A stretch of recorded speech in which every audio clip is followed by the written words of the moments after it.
জালাল, তুমি একজন শেহেনশাহ। শেহেনশাহর কাঁদার অধিকার নেই। নিজেকে সামলাও জালাল। অপরাধ নেবেন না বেগম সাহেবা, হারেমে গন্ডগোল শুরু হয়ে গেছে, আপনার ওখানে তাড়াতাড়ি যাওয়া উচিত। আসুন।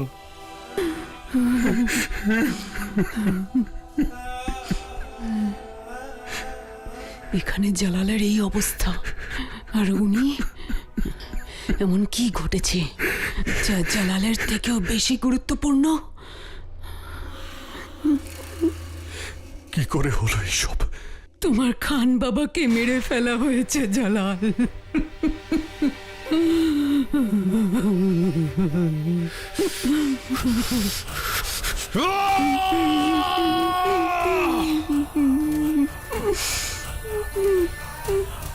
কে মেরেছে আমার খান বাবাকে? বলো বড় আম্মি, কে মেরেছে আমার খান বাবাকে? যেভাবেই হোক তাকে আমার চাই, সে জীবিত বা মৃত।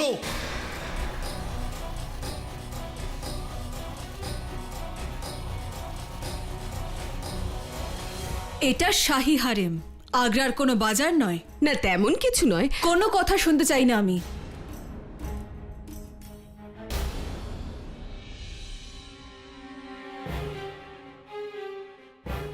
আমি মালিকায়ে হিন্দের সঙ্গে কথা বলতে চাই। যাও এখন।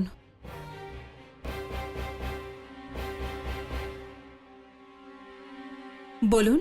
আজ জালাল এত বড় একটা আঘাত পেয়েছে, খান বাবার মৃত্যু সংবাদ পেয়েও একেবারে ভেঙে পড়েছে। আর এই মুহূর্তে আপনি ওকে শান্ত করার বদলে হারেমে এসে সবার সঙ্গে তর্ক করছেন। মালিকার কি করা উচিত আর কি করা উচিত নয় সেটা খুব ভালো করেই আমি জানি। কিন্তু অভিজ্ঞতা নেই যা আমার আছে, আর সেই অভিজ্ঞতার জোরে আজকে আপনাকে আমি একটা কথা বলতে চাই মালিকায়ে হিন্দ। আপনি সাম্রাজ্যের মালিকা তো হয়েছেন, কিন্তু তারপরেও জালালের হৃদয়ের কাছে পৌঁছতে পারেননি। আপনি হয়তো ভুলে যাচ্ছেন যে জালালের হৃদয় বলে কিছু নেই, তাই হৃদয়ের কাছাকাছি পৌঁছানোর প্রশ্নই ওঠে না। হৃদয় আছে, তার প্রমাণ হলো ওর চোখের জল। হৃদয় ব্যথা পেলেই চোখের জল বেরোয়। হতে হতে পারে জালালের হৃদয় এখন ধীরে ধীরে জেগে উঠেছে। আর হৃদয় যদি আপনার থেকে মুখ ফিরিয়ে নেয়, কারণ যখন তার আপনাকে প্রয়োজন ছিল তখন আপনি তার কাছে ছিলেন না। নিজের সীমা ভুলে যাবেন না মহামাঙ্গা। আপনি একজন দাসী, আর এই মুহূর্তে মালিকায়ে হিন্দের সামনে দাঁড়িয়ে আছেন। ক্ষমা করবেন আমাকে মালিকায়ে হিন্দ, এই দাসী কিন্তু আপনার শহরকে পালন করেছে। হিন্দুস্তানের শেহেনশাহ এই দাসীকে বড় আম্মি বলে ডাকে। ওনাকে পালন করার আড়ালে আপনি যে নিজের কত আকাঙ্ক্ষা পূর্ণ করেছেন তার হিসেব আছে আমার কাছে। আপনার নজর কোথায় থাকে আর নিশানা কোথায় থাকে তার হিসেবও আছে আমার কাছে। আমার পদক্ষেপের উপর নজর রাখার বদলে যদি আপনি আপনার শহরের খেয়াল রাখেন তাতেই আপনার মঙ্গল হবে।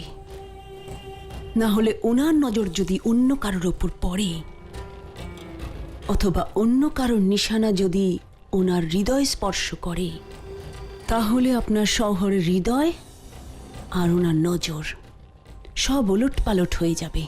আর আপনি এখানে হারেমে ছোটখাটো ঝগড়ার সমাধান করবেন সারা জীবন। তারপরে বলবেন না যে মহামাঙ্গা আপনাকে সতর্ক করেনি। আল্লাহ হাফেজ।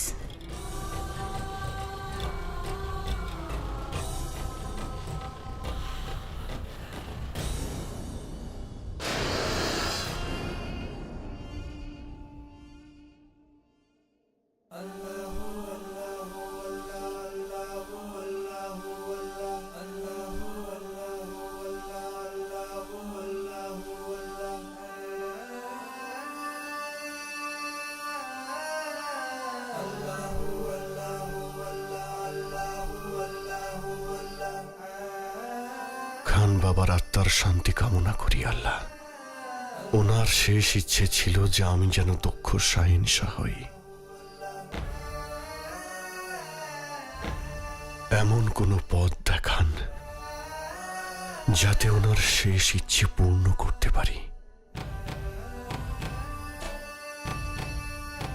আমাকে এত ক্ষমতা দিন যাতে আমি আমার ভাগ্য নিজেই লিখতে পারি। আমার ভাগ্যে কি লেখা আছে তা আপনি ছাড়া আর কেউ জানে না মা। আমার একটা নতুন জীবন শুরু হতে চলেছে, তার জন্য আপনার আশীর্বাদ প্রয়োজন। আমরা যেন খুব সুখী হই মা।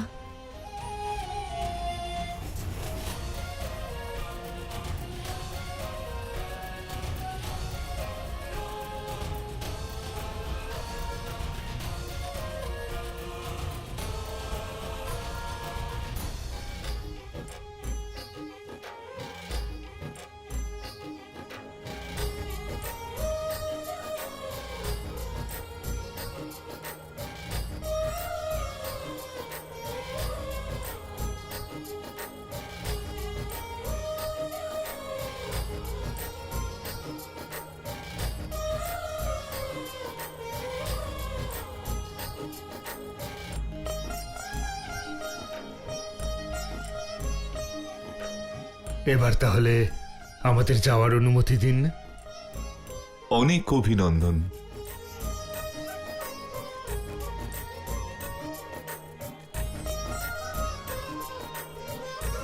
তুমি আমার কথা মন দিয়ে শোনো ভগবান দাস।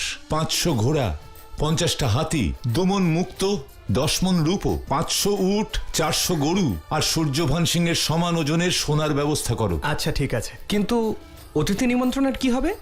তাতেও তো সময় লাগবে। সময় তো লাগবেই, সমস্ত রাজাদের নিমন্ত্রণ করতে হবে। খুব তাড়াতাড়ি যেন তাদের কাছে নিমন্ত্রণ পৌঁছে যায়, এই কাজে যেন একটুও দেরি না হয়। আপনি একদম চিন্তা করবেন না। চলো।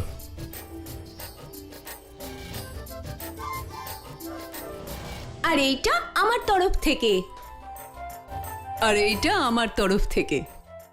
না বৌদি, আমার পেট খুব ভরে গেছে। কিন্তু আমি তো এখনো ভালো করে খাওয়াতেই পারলাম না আমাদের যোধাকে। দাঁড়াও দাঁড়াও, খাইয়ে খাইয়ে আমার বোনটাকে মোটা করে দেবে নাকি? শেষ পর্যন্ত আমরা পালকি তুলতে পারবো তো? দাদা, বোনের ওজন যতই বেশি হোক দাদাদের কাছে সেটা কিছুই নয়। যোধা একদম সঠিক কথা বলেছে। হ্যাঁ, এই কথাটা আমায় সুজামল দাদা বলতো।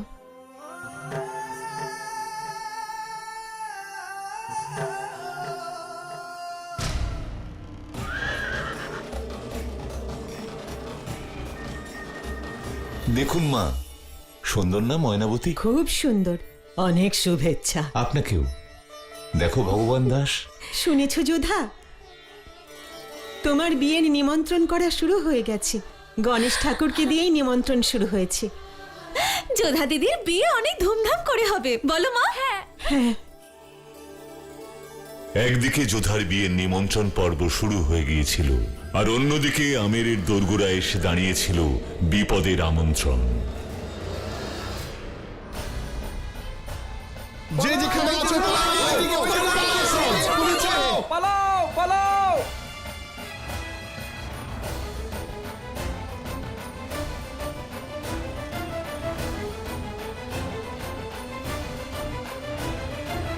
মোগলদের সেনাবাহিনী খুব দ্রুত আমেরের দিকে পৌঁছচ্ছিল, যার শব্দ শোনা যাচ্ছিল অন্দরমহল পর্যন্ত। বন্ধ করো, বন্ধ করো এই উৎসব। আমাদের আমেরের শত্রুরা আক্রমণ করেছে, আমাদের এক্ষুনি যুদ্ধের প্রস্তুতি নিতে হবে। এক্ষুনি সবাই প্রস্তুত হও, আমাদের হাতে সময় কম, কিন্তু আমাদের সাহসের অভাব নেই। মহারাজ, দুঃসংবাদ আছে, কুমার সুজামল মোগলদের সঙ্গে হাত মিলিয়েছেন। আর ওনার পরিচালনায় মোগলরা আমেরের ওপর আক্রমণ করেছে। সে একজন বিদ্রোহী এবং বিশ্বাসঘাতকও। একজন বিশ্বাসঘাতকের সঙ্গে যা করা হয় ওর সঙ্গেও তাই করা হবে। অঙ্গার সিং যুদ্ধক্ষেত্রে সুজামলকে দেখলে সবার আগে তাকেই আক্রমণ করবে। আপনি চিন্তা করবেন না পিতা, মোগলরা পালিয়ে বাঁচলেও ওই সুজামল বেঁচে ফিরবে না। অঙ্গার সিং, রাজ সিং আর জগন্নাথ, তিনজনে মিলে এই আক্রমণের জবাব দেবে। ভগবান দাস, তুমি আমেরের দুর্গকে রক্ষা করবে। জয় ভবানী। জয় ভবানী। সুজমল দাদা, তুমি এরকম কেন করলে? সিংহাসনের জন্য তুমি মোগলদের সাথে হাত মেলালে, ওই জালালের সাথে, যার সাথে তোমার যুদ্ধ করা উচিত, তার সামনে তুমি মাথা নত করলে। এমন কি হলো যা তোমাকে বাধ্য করলো সুজমল দাদা? যোধা, সুজামল আসলে বিশ্বাসঘাতক, ও বাধ্য হয়নি। তোমার পিতা ঠিকই বলেছিলেন, বিদ্রোহ সহ্য করে নেওয়া যায়, কিন্তু বিশ্বাসঘাতকতা না।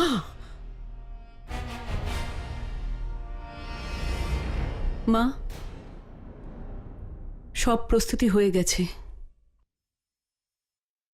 আপনি অনুমতি দিলে আমরা জহরের প্রস্তুতি নিই। তার কোনো প্রয়োজন হবে না বৌদি। এখনো আমার 4 দাদা জীবিত, আর তারা শত্রুদের এমন শাস্তি দেবে যে ওই মোগলরা আমেরের দিকে চোখ তুলে তাকানোর সাহস পাবে না। দেখে নিও, জয় আমাদেরই হবে।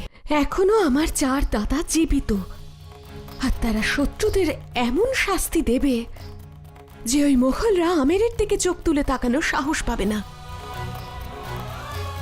দেখে নিও, জয় আমাদেরই হবে।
আমি আক্রমণ করার আদেশ তো দিয়ে দিয়েছি, কিন্তু সত্যিকে ভুলে গেলে চলবে না। সত্যি হলো এটাই যে মোগল সৈন্যদের তুলনায় আমাদের সৈন্যবল অনেকটাই কম। মন্ত্রী মশাই, আমাকে কিছু একটা করতে হবে। আমের আর তার প্রজাদের জন্য আমাকে কিছু একটা করতে হবে।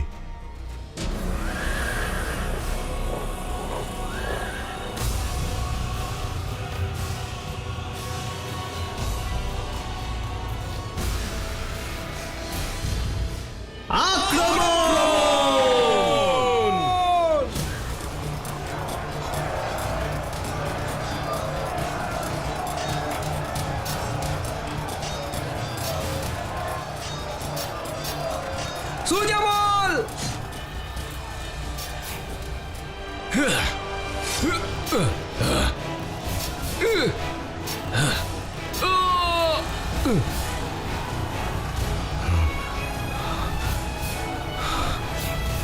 যদি যুদ্ধ হয় তাহলে আমি তোমাকে ছাড়বো না।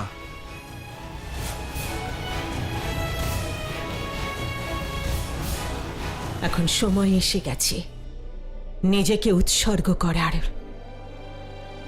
এখানে এসে শত্রুরা আমাদের স্পর্শ করার আগে অগ্নিদেবের কাছে আমরা আত্মাহুতি দেব।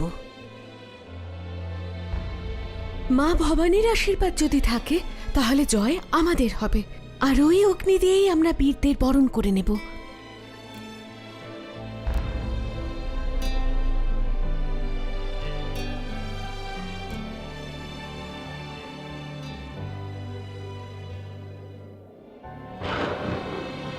ভয় পেয়েছো ময়নাবতী? না মা, প্রত্যেক স্ত্রীর কাছে জহর করাটা গর্বের বিষয়। এই যুদ্ধে যদি আমরা পরাজিত হই, চিন্তা করো না ময়নাবতী। শুনেছি শরীফুদ্দিন জালালের মতো বীর যোদ্ধা নয়, ও কখনোই জয়ী হতে পারবে না।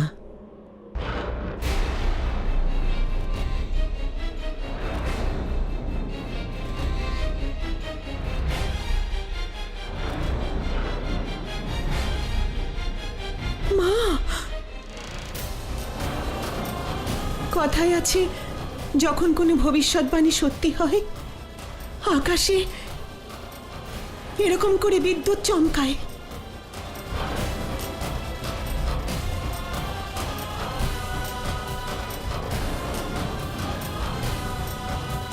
কি ভবিষ্যৎবাণী? সেই ভবিষ্যৎবাণী মা, যাকে আমি সত্যি হতে দিতে পারবো না।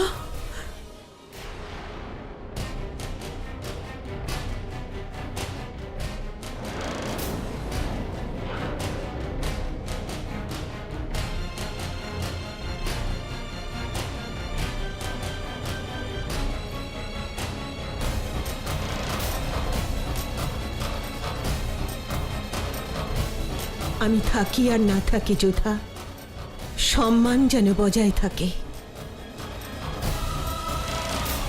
এটা তুমি তোমার কাছে রেখে দাও।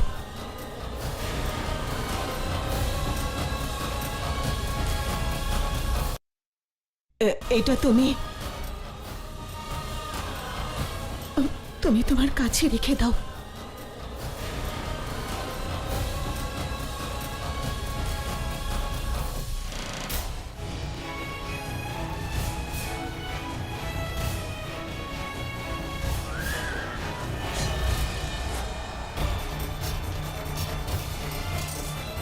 পূর্ব দিক থেকে আর এক দল মোঘল সেনা আসছে।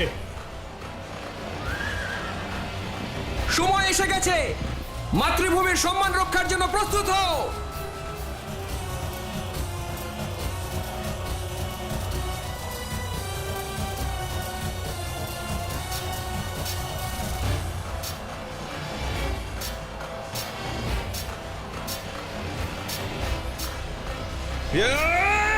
ভানপুরের সৈন্যদল এসে গেছে।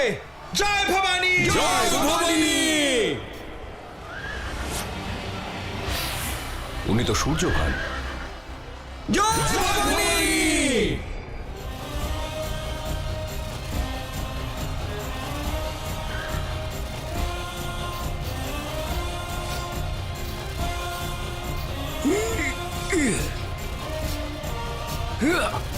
সুজামল, একে যে আমাদের লক্ষ্যে এগিয়ে যেতে বাধা দিচ্ছে।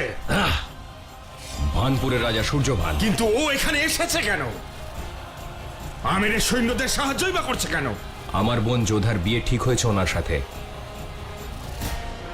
কিন্তু এখানে এসেও খুব বড় ভুল করেছে, খুব বড় ভুল।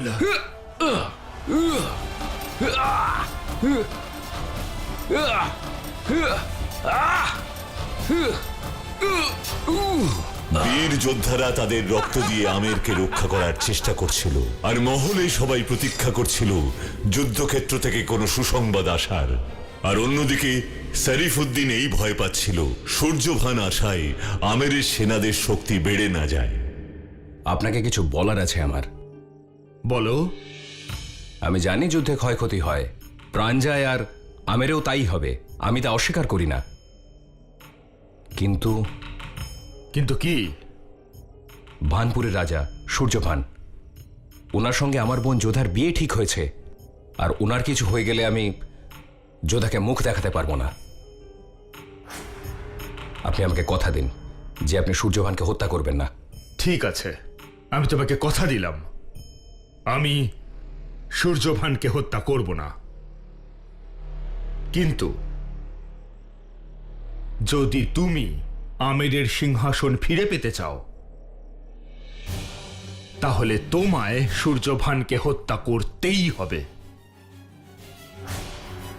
হয় তুমি ভুলে যাও, যে সূর্যভানের সঙ্গে তোমার বোনের বিয়ে হতে চলেছে, নয়তো তুমি ভুলে যাও সেই আমেরকে যার সিংহাসনের একমাত্র অধিকার তোমার।